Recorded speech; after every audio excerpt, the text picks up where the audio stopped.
¿Te has preguntado alguna vez por qué los demonios más peligrosos nunca se esconden en las sombras de los callejones? ¿Por qué las entidades más antiguas del inframundo no buscan a los ladrones, a los asesinos o a los pecadores comunes? La respuesta, si te atreves a escucharla, es aterradora. No hay ningún mérito para el infierno en corromper lo que ya está podrido. El diablo tiene un paladar exquisito. Su verdadero festín es la pureza.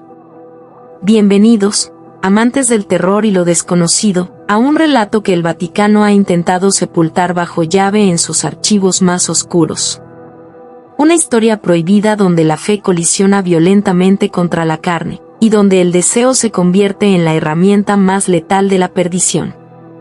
Prepárate, ajusta tus auriculares y no apagues la luz, porque esta noche te voy a contar la leyenda de la tentación divina, la súcubo que seducía sacerdotes. Acto B. El monasterio de las almas huérfanas. Corre el año 1954. En lo más alto de una cordillera olvidada por los mapas, envuelto en una niebla perpetua que parece asfixiar la luz del sol, se alzaba el monasterio de San Cipriano. Este no era un lugar para sacerdotes ordinarios, era una fortaleza de fe, un refugio para los hombres más devotos y ascéticos de la Iglesia Católica.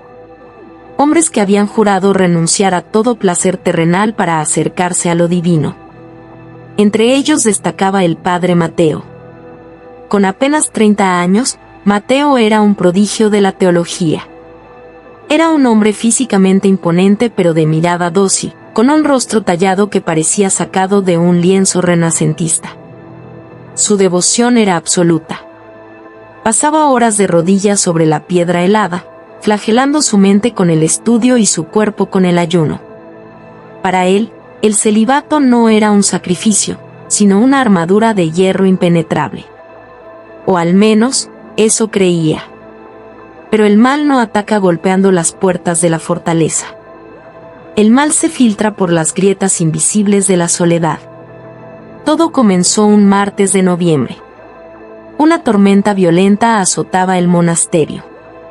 Mateo estaba encargado de escuchar las confesiones en la pequeña capilla del valle inferior, un lugar lúgubre, iluminado apenas por la luz temblorosa de unas cuantas velas. La iglesia estaba vacía. O eso parecía, hasta que el crujido de las pesadas puertas de roble anunció una presencia. Mateo no levantó la vista de su breviario, pero de inmediato notó que el ambiente había cambiado. El frío húmedo de la tormenta desapareció, reemplazado por un calor sofocante y antinatural. Y entonces, el olor.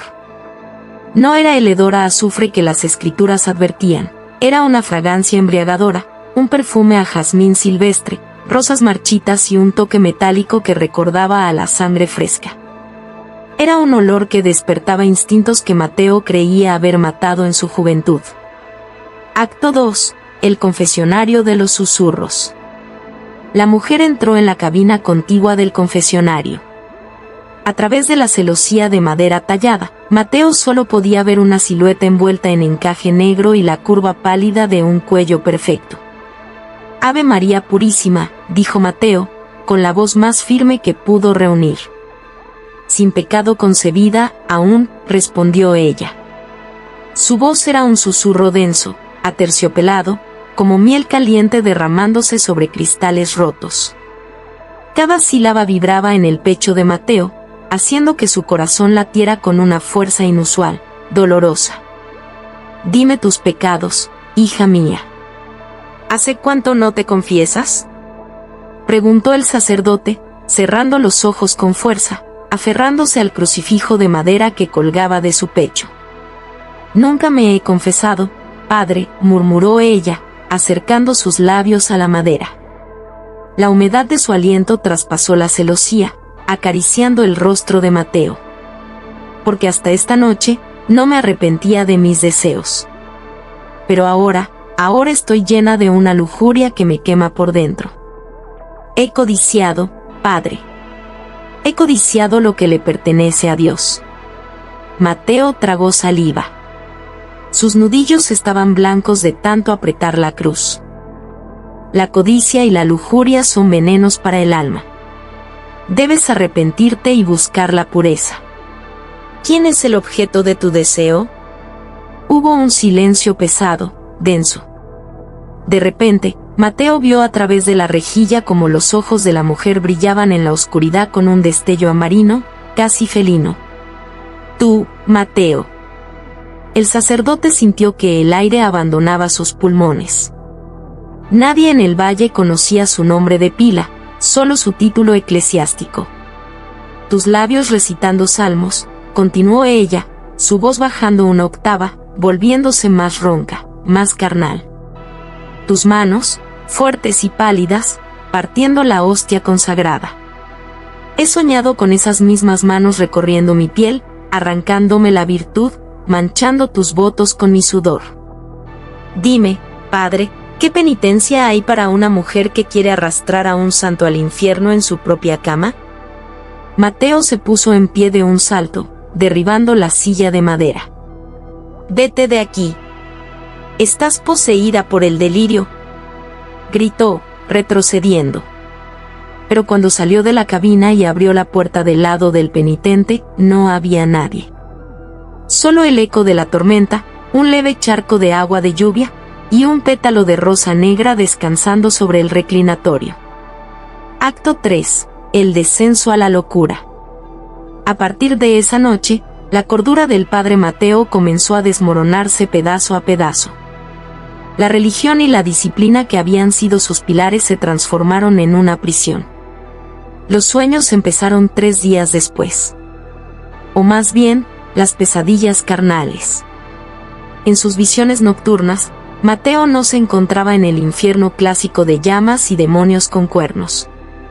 Se encontraba en su propia parroquia, pero las estatuas de la Virgen María tenían el rostro de la mujer del confesionario. Las figuras de los ángeles lloraban lágrimas oscuras, y en medio del altar estaba ella. Liliana, como le había susurrado en uno de sus sueños. En esas alucinaciones vívidas, Liliana se deslizaba sobre él, su piel cálida e inmaculada quemando a través del grueso tejido de su hábito. Mateo sentía el roce de sus muslos, la humedad de sus besos alados que sabían a vino de consagrar, y el tacto de sus manos que acariciaban su pecho con una ternura profana. Despertaba en mitad de la noche, gritando, empapado en sudor, con el cuerpo traicionándolo, latiendo de un deseo incontrolable y una erección que lo llenaba de vergüenza y repulsión hacia sí mismo. Para combatir el pecado, Mateo recurrió a la penitencia extrema. Se encerraba en su celda de piedra, se desnudaba hasta la cintura y utilizaba el cilicio y el látigo. «Líbrame del mal, Señor. Purga mi carne», gritaba, mientras el cuero cortaba su espalda, dejando surcos de sangre brillante. Pero el dolor físico no apagaba el fuego, de una manera retorcida y sádica, parecía alimentarlo. Porque cada vez que la sangre brotaba, el olor a rosas marchitas y metal volvía a inundar la habitación. Una noche, mientras limpiaba sus heridas, levantó la mirada hacia el espejo roto de su cuarto. Detrás de él, de pie en la penumbra, estaba ella. No era un sueño. Liliana llevaba un vestido de seda escarlata que se adhería a cada curva pecaminosa de su cuerpo. Su belleza era tan absoluta, tan perfecta, que resultaba antinatural. Dolía mirarla. «Tu sangre es un desperdicio en el suelo, mi amor», susurró, caminando lentamente hacia él. Sus pasos no hacían ruido. Mateo agarró un frasco de agua bendita y se lo arrojó. El agua golpeó el rostro de la mujer y siseó, evaporándose en una nube de vapor pestilente. Liliana no gritó, solo sonrió, revelando unos dientes inusualmente afilados. «El agua de tu Dios no puede limpiar lo que tu alma ya anhela», dijo, y antes de que Mateo pudiera reaccionar, desapareció en la oscuridad. Acto 4. El archivo de los condenados. Desesperado y al borde de la locura, Mateo bajó a las catacumbas del monasterio, al ala prohibida de la biblioteca, donde se guardaban los grimorios y los diarios de los abades fallecidos. Su mente era un torbellino de drama y desesperación. Necesitaba respuestas. bajo la luz de una vela titilante, cubierto de polvo de siglos, encontró un tomo forrado en cuero oscuro, el Códice de las Sombras Caídas. Al pasar las páginas amarillentas, sus ojos se detuvieron en una ilustración escalofriante. Era un grabado de una criatura alada con el rostro de una mujer hermosa, asfixiando a un sacerdote en su lecho. Tentación divina, leía el texto en latín. La súcubo de la castidad. No se alimenta de almas mundanas. Busca la luz más brillante para apagarla. Se disfraza del deseo más profundo, adoptando la forma de la belleza suprema. Cuando el santo cede, cuando rompe sus votos y entrega su cuerpo en un acto de lujuria voluntaria, su alma se rompe. Y por esa grieta, la súcubo devora su esencia. Mateo siguió leyendo, aterrorizado. Encontró anotaciones en los márgenes hechas por un sacerdote anterior, el padre Ignacio, que había desaparecido misteriosamente 50 años atrás. Viene por mí. Ya no rezo para salvarme, rezo para que la muerte me lleve antes de probar sus labios. Es demasiado hermosa. Dios me perdone, pero quiero que me condene. Mateo dejó caer el libro. Sus manos temblaban. Él era el siguiente. El demonio lo había elegido. Acto V, el altar de la carne. Llegó la noche de la vigilia pascual. El monasterio estaba en silencio sepulcral. Mateo fue encargado de preparar el altar mayor a la medianoche. El ambiente era sofocante, cargado de incienso y tensión acumulada. Cuando Mateo llegó frente al gigantesco crucifijo de bronce, se dejó caer de rodillas, agotado. Estaba demacrado, con ojeras profundas que enmarcaban sus ojos enloquecidos, y los labios agrietados por la deshidratación y los rezos constantes. ¿Estás listo para rendirte, Mateo? La voz resonó por toda la catedral. Mateo alzó la vista. Liliana estaba sentada sobre el propio altar sagrado. Había cruzado la última línea de la blasfemia. Llevaba puesto únicamente un velo de luto que transparentaba la palidez luminosa de su cuerpo desnudo. El contraste era visualmente abrumador, poético y aterrador, la encarnación del sexo, la lujuria y el pecado original profanando el mármol consagrado donde se partía el cuerpo de Cristo.